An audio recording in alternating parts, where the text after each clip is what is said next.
Mercedes-Benz Virtual Expo, welcoming you to an enchanting session where fashion, health, culture, luxury travel, and performance are utterly inspiring. Meet Mercedes Talks.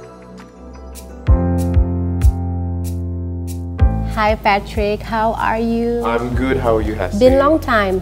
Long time. Yeah, thank you so much for joining Meet Mercedes Talks with the Editors Club Indonesia. Thank you for having me. Pada kesempatan kali ini kita akan mengangkat topik mengenai creative fashion. Patrick, Owen. Oke, baik. Kita langsung ke pertanyaan yang pertama.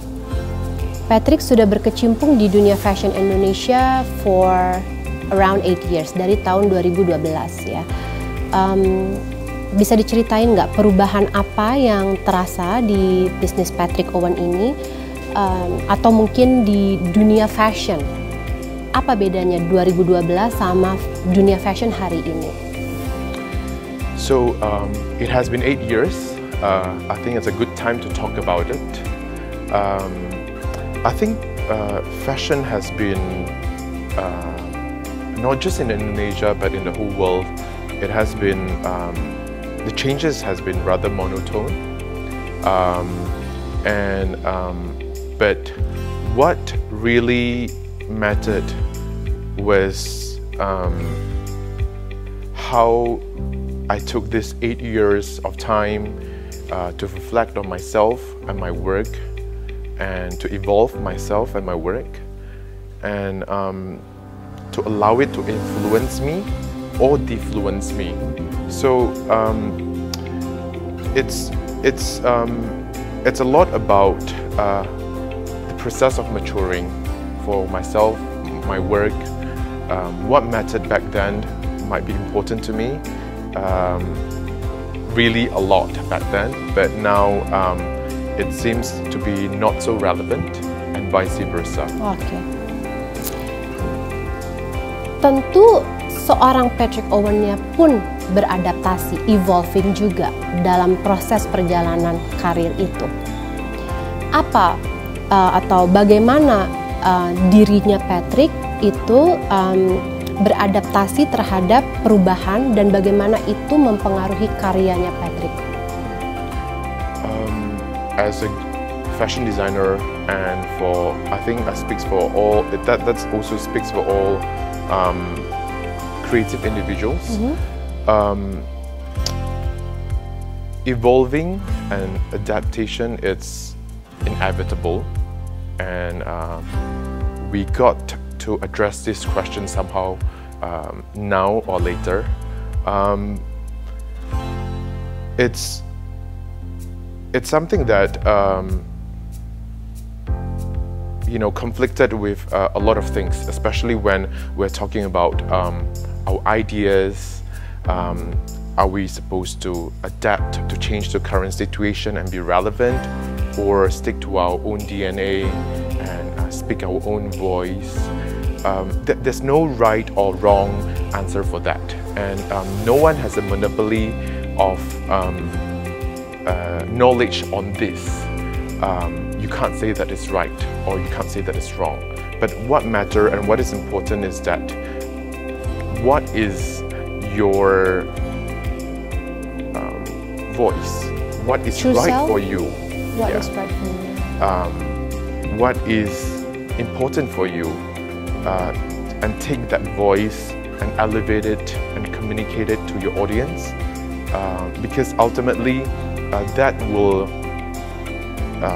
it speaks a lot about yourself, and your audience would know that, and we need to be truthful about it. If you want to go commercial, then there's no wrong about that. If you want to be idealistic, there's no right about that as well. There's no complete 100% wrong or right. So yeah, and I'm not asking you to take a right balance, but what is the right direction for you yourself? Oke. Saat ini bisa dibilang masa yang penuh tantangan. Bagaimana Anda melihat kaitannya antara creativity dan tantangan itu sendiri? Fashion is always about aesthetic, and it will always be about aesthetic. That's why fashion is always being put in a very superficial context or level, and being overlooked by a lot of industries.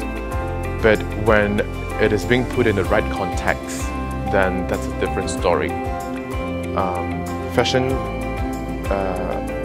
could influence a lot of other industries. Fashion could spread a lot of positivities. Fashion could also talks about a lot of perspective, ideas that is very intellectual. I guess when we put fashion in a stage that is only about aesthetic, that's not fair, and it's more than that. So if for instance, I had a campaign, Patrick Owen Quarantine Diary.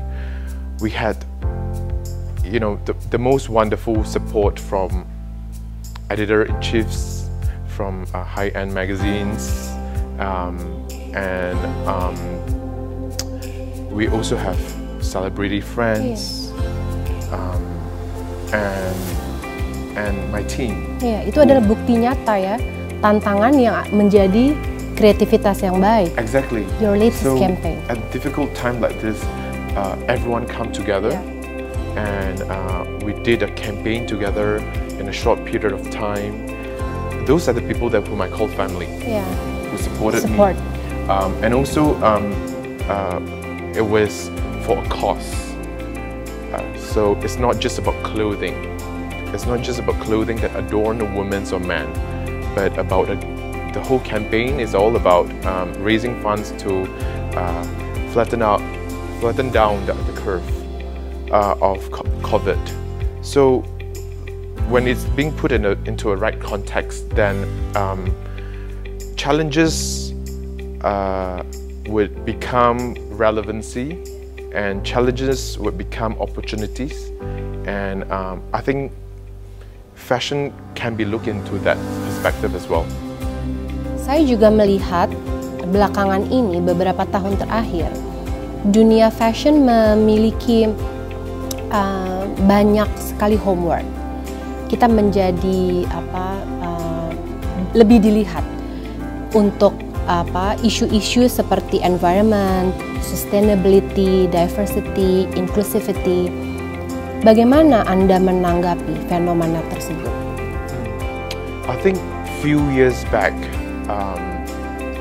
we keep talking about digitalization, and we talk about how it is important and we should shift into digitals, but we talk a lot, and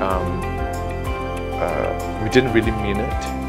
And at a time like this, when digital is the only enabler for communications, then it sort of fast forward the process of digitalization to 5 years in the future, because that's the only means, the only tool of communication, and it forces everyone to do so.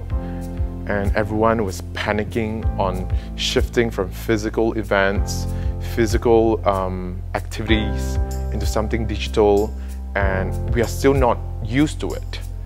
So, and another phenomena that happened this year as well was the whole issue of Black Lives Matters, and it took someone's life to actually force us to talk about diversity again. My wish is for fashion industry to collectively work together, collectively address sustainability issues, inclusivity issues, and environmental issues, and all kinds of issues together, and not being put in such a position where we are being forced to change, but rather we're willing to change and speed it up together. Jika Anda diberi kesempatan to time travel untuk ke masa lampau ya, dan bertemu dengan desainer legendaris, siapa yang ingin Anda temui dan kenapa? I would run to Elsa Schiaparelli because she is bold. She had her own voice at the era that was literally impossible for women to do so. She collaborated with artists whom I love and also adore, like Salvador Dali.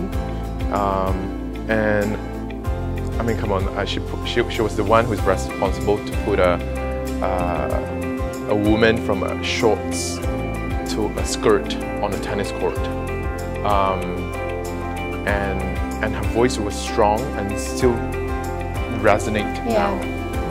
I went to the last presentation in Paris. Nice. And I literally cried. So touching, it was so touching. Now, if you were a Mercedes-Benz, which car would you be and why? I am a big fan of G-Wagon, particularly AMG G63, because it's simply stronger than time. Okay. My one last question. I can see that you are a very passionate person and you just don't stop. So what's next for you? At the moment, the number one priority for us is to ensure that our team, our atelier, stay afloat, and also everyone is safe because they are my family. Our number two priority is to engage with our audience and to come out with the next campaign that is inspiring and also relevant to people who are staying at home now, and creating a collection that is slimmer and more curated so that it's relevant for them, it's truthful for them, and it is relevant not just for now but after this whole pandemic as well. Sukses selalu. Once again, thank you so much Patrick Owen for joining Meet Mercedes Talks with the Editors Club. Thank you so much.